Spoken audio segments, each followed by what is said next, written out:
Ang sabi ng marami habang nasa iyo ang taong mahal mo, alagaan mo at huwag mong hayaang dumating ang araw na pagsisihan mo na nawala na siya sa iyo kasi nagpabaya ka. Papadudot yan ang isa sa mga natutunan kong aral pagdating sa pag-ibig kasabay ng pagkawala ng tuluyan ng taong minahal ko. Kaya heto ko ngayon punong-puno ng pagsisisi at panghihinayang. Pero bago ko magsimula ay nais ko muna kayong batiin ng isang magandang araw. Ako si Tanya, 46 years old. Byuda, may isang anak at isang negosyante. Kasalukuyan ako may-ari ng isang kainan dito sa San Pedro, Laguna. At buo kong pinagmamalaki na palagi nakatutok ang aming kainan sa mga programa mo maparadyo man o online. Nakasubscribe nga po kami sa inyong YouTube channel Papa Dudut at palagi kong pinapakinggan ang mga Papa Dudut stories uploads mo. Siya nga pala ang ibabahagi kong kwento ay may 2 dekada na rin ang nakakalipas.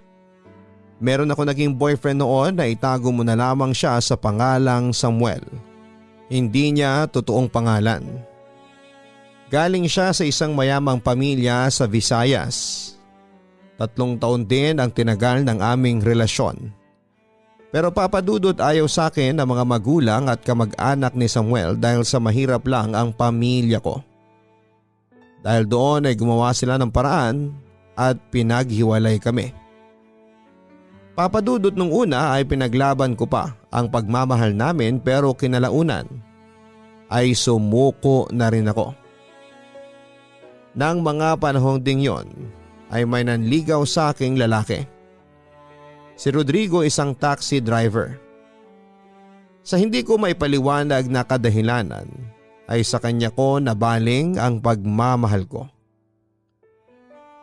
Papadudod nakipaghiwalay ako kay Samuel pero tulad ng inaasahan ay hindi niya yon tinanggap. Tanya, buksan mo naman tong gate. Kausapin mo naman ako, Tanya.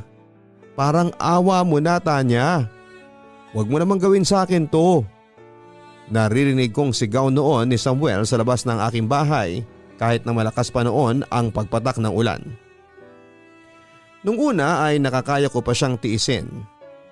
Pero sa huli, nanaig ang awa ko kay Samuel. Nilapitan ko si Samuel para kumprontahin pero agad niya akong niyakap ng mahigpit.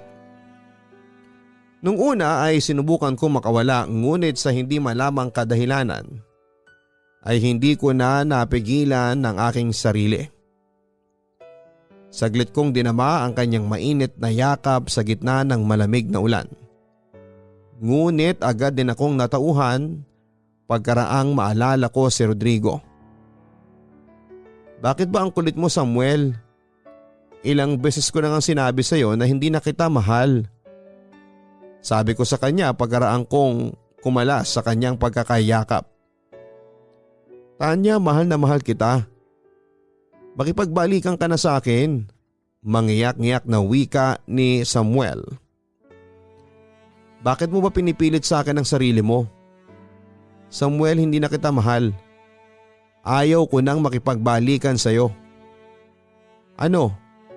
Gusto mo pang ulitin ko? Hindi na kita kaya pang mahalin. At saka may iba na akong mahal. Pagdidiin ko. Nakita ko naman ng lumo si Samuel sa kanyang narinig mula sa akin. Ano bang meron kay Rodrigo na wala sa akin? Tanong niya. Mas sigit sa iyo si Rodrigo. Marami siyang katangian na gusto ko na wala sa iyo. Hindi naman binabase yan sa kayamanan o itsura. Oo, Samuel. Hindi siya gwapong katulad mo. Hindi siya